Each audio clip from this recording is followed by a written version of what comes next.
Hi, everybody. Bob Hui here again from Wild Rose with Lead It Forward series. And our guest today is brand new member Cheryl Persson. Actually, at the time this is recorded, Cheryl is actually the newest member of our club. That's going to change soon, but at this point, that's where she is. So Cheryl, thank you for taking some time to chat with us. Thank you for having me. Pleasure's mine. It's nice to get to know each of our members. You know, I've been a member of the club for 34 years now, or not 34 years. When did I move here? 24 years now, I guess. And so I know a lot of the people have been around for a while, but I want to make sure that we get to talk about who you are and why you came here. So tell us a little bit about your Toastmaster journey. I originally started Toastmasters, believe it or not, in the early 90s. And the reason I did that is I turned down a job, a promotion, because I would have to speak in front of people. Oh, really? And I realized at that time, if I want to go anywhere in my career, I needed to get over that fear. And at the time, they were starting a Toastmasters group for the chartered certified management accountants, and I was in the program. And so I chartered in that club. Oh, okay. A couple of years later, my CMA program got to be very cumbersome and took a lot of my time, and I dropped out of Toastmasters. Fast forward to about 2012, 2013, and my corporation that I was working for at the time decided to have a corporate Toastmaster group, and they were looking for members, and I thought it was an opportune time to get back into Toastmasters. Come back in. And I chartered a second club, and that was a corporate club. And from that point, I joined a few other clubs because I liked the corporate club. It had a different perspective versus a public club and the type of people that you interacted with. And I've been here ever since 2013, I believe it was. So I'm now in my 11th, 13th year as a Toastmaster. Wow. Okay. So let me ask the obvious question. What brought you to go to Wild Rose? I always believe that if you want to grow, you surround yourself with the experts, people that you believe potentially have more skill than you can learn from them, and it raises your game. And that happens in the sports all the time. You play the tougher team and it raises your game. Yeah. There is a ton of experience in Wild Rose, people that I have looked up to and admired and wanted to emulate. And I felt now was the time that I felt comfortable in joining Wild Rose. Secondly, it moved closer to my house. Well, I have to say that. It used to be across town and I couldn't go there. Location matters, you know, and that's the reality of life. Right. And so once I found it was here, then it was much more something I could do. And that's why I joined Wild Rose. Okay. So how's that been so far? I have only been at the barbecue. Oh, there you go. So far you've it's been had pretty some fun good. and you got fed. Good food, fed, and a rose. Well, it's a good place to start. Get better than that. Yeah. Well, we'll spoil you at the beginning. I can't expect to get a rose at every meeting, though. But no, okay. So I'm looking forward to it. I really am looking forward to seeing what I can gain from others, how they can help me grow, how they can push me beyond what I'm currently doing. Okay. Okay. And that's what I'm hoping to get out of being a member of Wild Rose. Okay. Well, it's interesting we say that because one of the things that I'm fond of saying, and I say that only because I've been saying it for the last few months, is Wild Rose is a place where people come to advance their skills, to move it up a notch.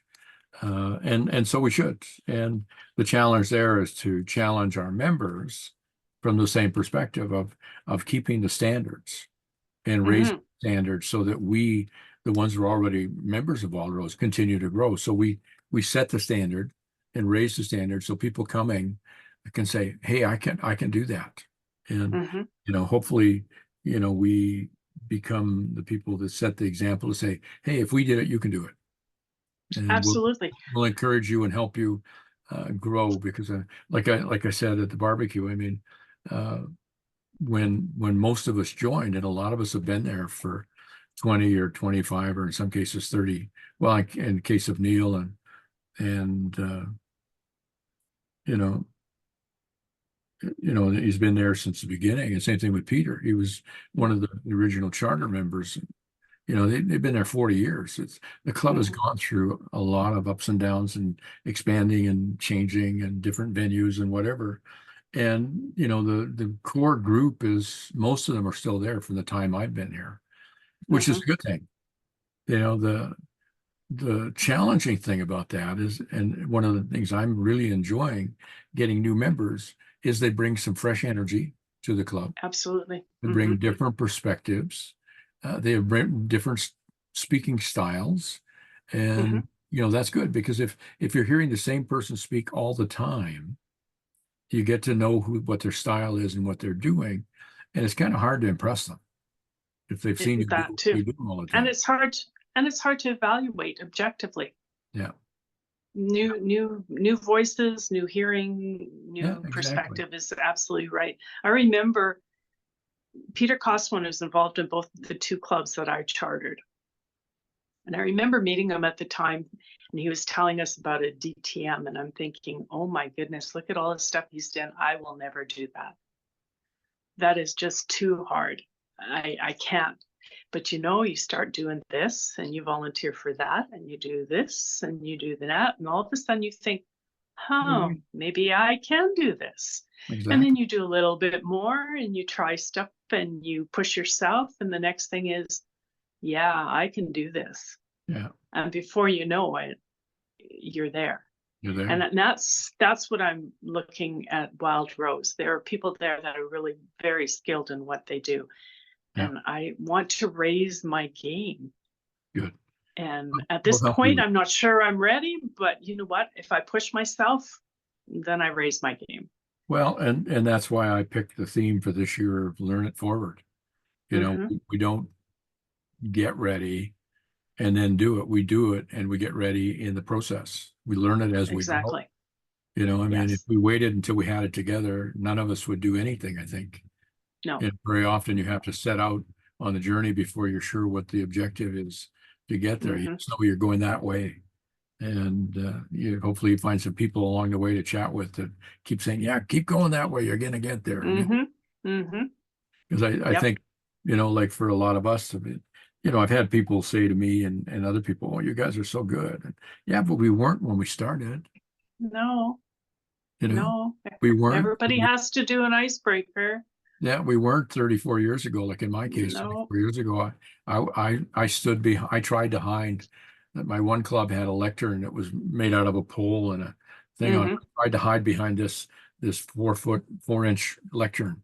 I turned sideways to try and I visibly couldn't, but that's how scared I was of speaking.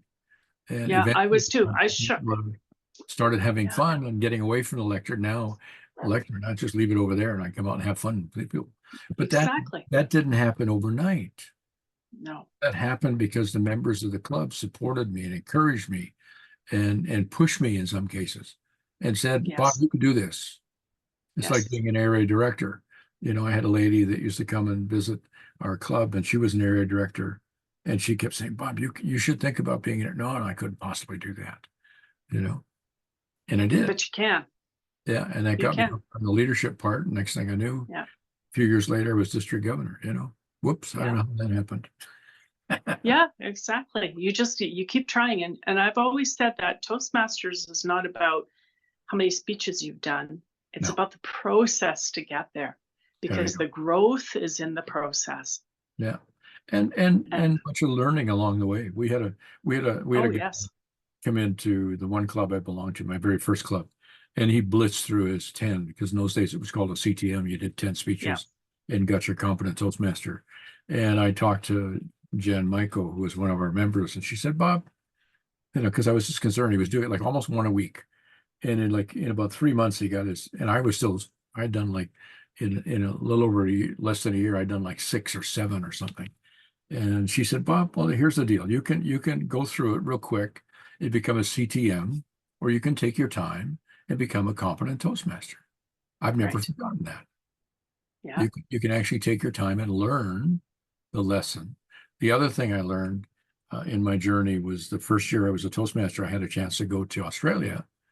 And I actually did two of my speeches in Australia because I went to visit Toastmaster Club. Want to give a speech? Yeah, sure. Mhm. And Mhm.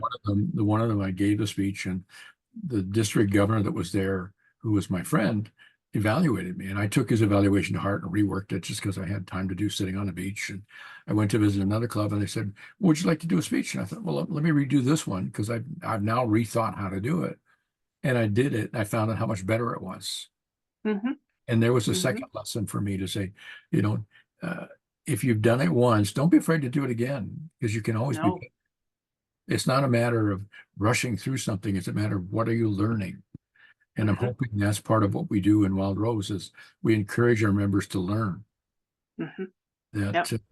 that, and if they want, I mean, with getting more members, it might be a little more of a challenge this year, but there was times in previous years where wasn't as many speakers on the agenda. There would be time to slip in, hey, I could do another speech and do one with the improvements Mhm. and, Yes. and anchor the learning. Because Yes. we want our members to be the best possible speakers they can be. Mhm. That's Yep. why we're there. That's why Yep. some of us are still actively involved, like even Neil Wilkinson, past international president, has been a member of this club. He's one of the charter members, 40 years. He's still Yep. there. And he Yep. still does speeches and he still does evaluations and he still does table topics and he does everything on the agenda when he's there. Yep. And that's what's exciting about Wild Rose. Because it keeps going and you continually learn. And I'm a very huge believer in lifelong learning. If Yeah. you don't learn every day something, Well, yeah. Hopefully if and you, I do.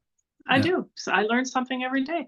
I yeah. walk around my house with my iPad all the time. And if I watch something on the news and somebody says some bizarre little statement, I'm looking it up Oh, and okay. getting all the information I can about that country or that object or that Yeah. theory or that whatever it is to increase my knowledge. Well, that's good. Well, Yeah. and you never know. I was just chatting today with a lady in Stockholm because I'm going to be doing a program for the National Speakers Association of Sweden, and she's Hmm. suggesting that we do it on the Sunday in the afternoon. So I thought, well, that'll be fun. It'll be an afternoon with Bob instead of an evening with Bob. But I thought, Right. just for curiosity, I'll go look her up. And she's a professional comedian as well as a professional speaker. And I thought that's going to be fun. I'll learn something from her because I want to bring more Absolutely. humor into my presentations. Hmm. So I Yep. thought, well, that's a win. I'm gonna be Hmm. giving to their association, but at the same time, hopefully, I'm going to learn something I can bring back when I come back to Canada a couple of days later. Yeah. And share Then and share. share with others. Hmm. That's the whole point. Perfect. And Life's too share. short not to learn something. Yep. Exactly. So let me ask you a question. You're division director this year, I which is am. a challenge in itself. Hmm. How do you think Wild Rose is going to help you this year? I think Wild Rose will be an excellent resource for me. There are some things. I've been division director a couple of times already, Okay. and each time I've done it, I learned. The first time I did division director, I felt like a complete fish out of water, completely. I didn't know what I was doing the next day. I felt that I wasn't competent or knew what I was doing. Mm, The second time is a little better. This time I'm feeling much better about okay. my role and the role of a division director. However, there are still some things that are not my strengths. One Okay. of them is soliciting and building a new club. We have Peter Coswin in our Yeah. Wild Rose. You know, Mr. 170 some clubs he started. What a wonderful resource for me to learn yeah. and be able to potentially create a new club. Well, There's a lot of knowledge it's on actually sad that supporting. we can't bottle Peter because I he's not know, active now because he's 94 years old, but he of still knows what course. he's doing. And I think I would love to see him mentoring some younger people to take on what he Yeah. was doing. Because I mean, he was starting clubs right, left, and center because he'd see an Yes. opportunity for a club and he'd say, "Hey, would you like to have a club here?" Yeah. let's organize a That's, demo meeting. And then you say, okay, here's how you start it. You yeah. know, And that's just one example yeah, of what I'm hoping to get out of the club. You're an accredited speaker. There's all kinds of information I can get from you or growth I can learn. Carol and Neil yeah, have been in the leadership track.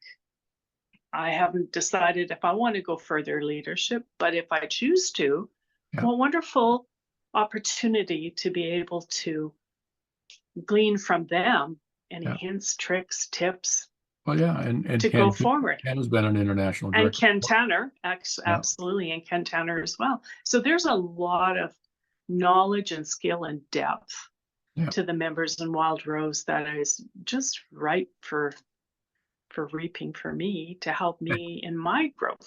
yeah. And who knows, maybe there's something I know that others don't and they can get from me. So it's a mutual. I think it goes both ways. I mean, especially Mhm, like, as you're mentioning, I'm not the techie in my family. My wife is. I'm the mhm, talkie in the family. That's the joke. I'm the talkie, she's the techie. And I'm learning enough in techiness just to get myself through, but hopefully not get myself in too much trouble. But there's mhm, so much more that I could learn that would help me in what I'm doing, even as president of this club. mhm. And like, for example, doing this, you know, Yes. now that I know how to do this, I'm doing it. And hopefully this will get the message out to say, here are some of the people that are members of our club. If you're like this person, maybe come and join us. Yes. Yes. That's a great idea. Yeah. Mhm. That's at Yeah. least the idea behind this. And, if nothing else, I get to meet all our members and have some conversations. Mhm, mhm. And Yes. there we go. So anyways, Cheryl, boy, the time just went fast. Probably because Really quickly. but I just want to thank you again for spending some time with us. I want to mention to the people who are watching this whenever this happens that Wild Rose meets on the last Thursday of the month, except for June and December. We do earlier meetings because of holidays, and you're more than welcome to come. You're more than welcome to become a member because that's part of why we're doing this. So come and see us at our next meeting. Come and meet Cheryl in person and pick her brains and say, hey, how can I help you with your division? Mm. That's awesome. Thank you. Thank you.